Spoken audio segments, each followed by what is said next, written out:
नमस्कार। एक शेर है, ये जबर भी देखा है तारीख की नजरों ने, लम्हों ने खता की थी सदियों ने सजा पाई। कुछ ऐसा ही हो रहा है पाकिस्तान के साथ। जो पहले खताएं की थी उसका खामियाजा आज भुगत रहे हैं। जो इस्लामाइजेशन किया था जियाउल हक ने, उसका खामियाजा आज पाकिस्तान भुगत रहा है। और जो खताएं अब इमरान खान कर रहे हैं, इसका खामियाजा पाकिस्तान अगले 30 साल तक भुगतेगा। खैर, ये गए थे रशिया, और रशिया का ट्रिप एक ऐसे टाइम पे जब रशिया ने किसी और कंट्री पे इन्वेजन कर दिया।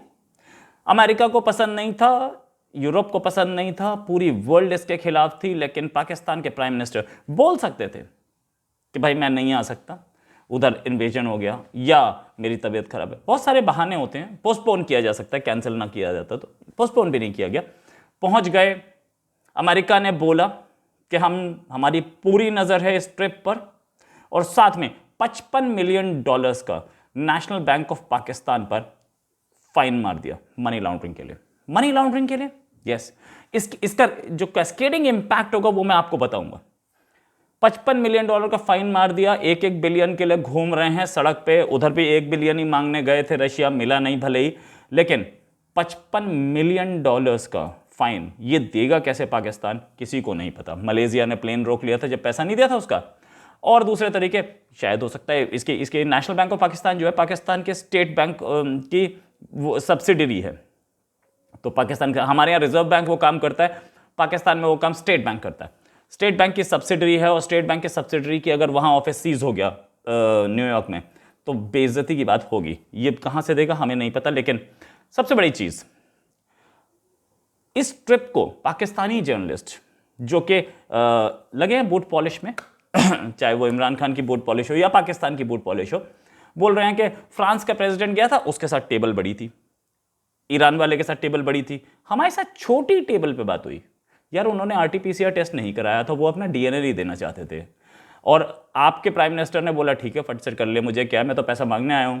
तो RT-PCR टेस्ट हो गया तो टेबल छोटी थी। इनफैक्ट टेबल नापने गए थे क्या, जो टेबल छोटी बड़ी कर रहे थे, या आप वहां पे बायलैटरल टॉक्स के लिए गए थे, आप कुछ एग्रीमेंट्स करने गए थे? एग्रीमेंट्स तो नहीं हुआ, टेबल नाप के आ गए हो। वो चाहे तो वो टेबल साथ भी ले आते, रशिया दे देगा। 3 घंटे तक मीटिंग हुई, ये बोला गया, पाकिस्तानी जर्नलिस्ट ने बोला। इसी से खुश हो जाते हैं, 3 घंटे तक मीटिंग में मिला मिलाया कुछ नहीं। खैर, इस खबर पे हम आपको और बताएंगे और पूरी कहानी आपको बताएंगे। अगर आपको ये चैनल लाइक करते हैं तो आप सब्सक्राइब का बटन दबाएं और बेल आइकन जरूर दबाएं। आपको इस लेटेस्ट अपडेट्स हम देते रहेंगे। वापस आए इसी खबर पे कि $55 मिलियन का जो फाइन मारा है, ये वापस करने के लिए कोई पाकिस्तान के पास जरिया तो है नहीं। यूएसए ने यह भी बोला था कि भाई हम बिल्कुल अवेयर हैं और कैसी हालत है हमें पता है, क्या कर रहे हैं ये वहाँ पे। और अमेरिका को पसंद तो नहीं आई थी ये ट्रिप। साथ में पाकिस्तान ये फाइन कहाँ से देगा और पाकिस्तान अब पैसा कहाँ से लाएगा हमें नहीं पता है। अपनी एम्बेसीज को देने के लिए पैसा है नहीं, फाइन कहाँ से मिलेगा पता नहीं। लेकिन एक चीज़ और सोचने वाली बात है कि इस ट्रिप से मिला क्या, डॉलर्स आपको मिले नहीं, कोई बड़ी इन्वेस्टमेंट हुई नहीं, और कोई बड़ा अनाउंसमेंट नहीं हुआ। आप कर्जा मांगने गए थे, सबको पता है। कल रात मेरी ट्विटर पे एक पाकिस्तानी जर्नलिस्ट से इस बात पे बहस भी हुई, जब वो बोली कि किसने बताया आपको कि पैसे मांगने गए। मैंने कहा भाई आप ही के अपने न्यूज़पेपर्स जिन पे अब तक बैन नहीं लगाया या वो अफवाह फैलाने वाला नया कानून नहीं लगाया, मैं उनको कोट कर रहा हूं। अगर वो गलत बोल रहे हो तो अफवाह फैलाने वाला कानून लगा करके आपने उन्हें अरेस्ट कर लिया होता। सच है, मैं तो कोई आपके प्राइम मिनिस्टर का एडवाइजर हूं नहीं। तो इनफैक्ट एडवाइजर्स पे भी आएंगे, कैसे एडवाइजर्स इनके जो इस टाइम पे भेज दिया। इनफैक्ट देखिए, ये भी समझिए, रशिया के चाइना से अच्छे रिलेशंस हैं। चाइना खुल के नहीं आया, आप पहुंच गए। आप चाइना की डिक्टेशन पे ही गए थे, वहां पे कुछ काम था, कुछ इंपॉर्टेंट चाइना की डीलिंग करनी थी, आप वो बन गए ना, दलाल बन गए अब। तो आप चाइना की उस पर ही गए थे। चाइना आपको अपनी एक स्टेट की तरह समझता है, प्रोविंस की तरह। चाइना खुल के सामने नहीं आया रशिया के फेवर में। OIC, जिसकी आप मुस्लिम उम्मा की कस्में खाते हैं, क्या OIC ने रशिया को सपोर्ट किया? नो। टर्की ने भी यूक्रेन के साथ खड़ा है, सऊदी अरेबिया भी अमेरिका के साथ खड़ा है, UAE भी अमेरिका के साथ खड़ा है। इकलौते आप हैं जो कि वहां ट्रिप एक फॉरेन ट्रिप पे, एक विजिट पे चले गए।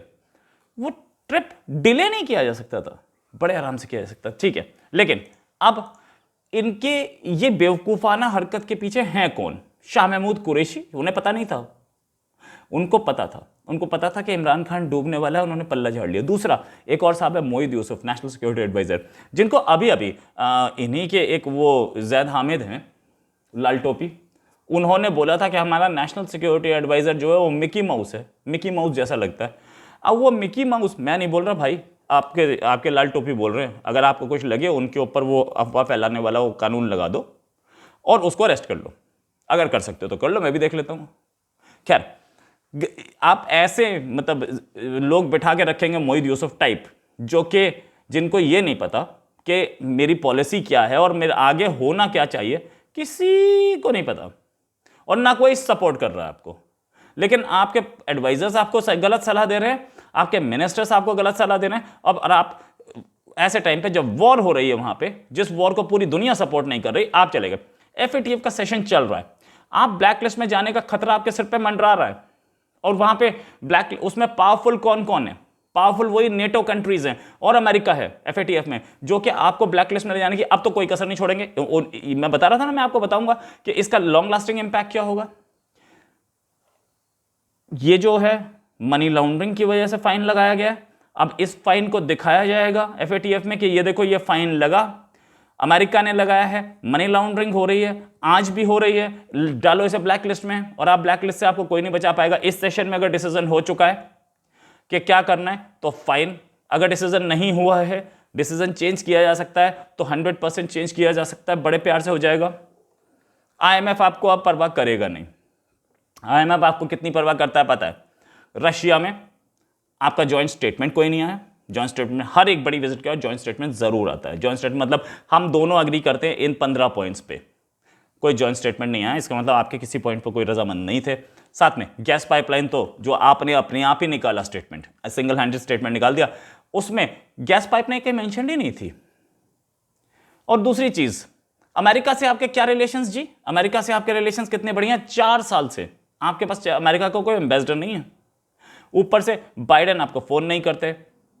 डॉलर 175 रुपए क्रॉस कर रहा है, पाकिस्तानी रुपए, और आपकी इकोनॉमी टूट चुकी है, तेल की कीमतें बढ़ती जा रही हैं, लेकिन आपको जाने की फुर्सत नहीं है।